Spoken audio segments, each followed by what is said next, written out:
दर 12 वर्षांनी या ठिकाणी नाशिक आणि त्र्यंबकमध्ये हा सिंहस्थ कुंभमेळा होतो आणि याच्यामध्ये कोट्यावधी भाविक या कुंभमेळ्याचा हजेरी लावत असतात, दर्शन घेत असतात आणि गोदावरीमध्ये स्नान करत असतात। येणाऱ्या भाविकांना कुठल्याही प्रकारची गैरसोय होऊ नये म्हणून 10 मोबाईल टॉयलेटच्या मागे एक स्वच्छता कर्मचारी, 10 स्वच्छता कर्मचाऱ्यांच्या मागे एक सुपरवायझर, असं QR कोड बेस्ड मॉनिटरिंग देखील होईल।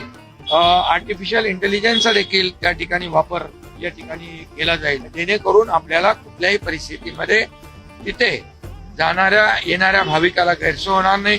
अगदी स्वच्छतेपासून, पिण्याच्या पाण्यापासून, आंघोळीपासून, वैद्यकीय सेवापासून, अगदी टेंट पर्यंत सगळे जे काय अतिशय चांगल्या सुविधा ज्या आहेत, अतिशय उत्तम सुविधा ज्या आहेत, आरोग्याच्या दृष्टीने लोकांना मिळाल्या पाहिजेत आणि त्या दृष्टीने प्रशासनाला तिथे सूचना दिलेल्या आहेत। जो आपला सिंहस्थ कुंभ मेळा आहे तो स्वच्छ आणि सुंदर आणि सुरक्षित आणि यशस्वी झाला पाहिजे।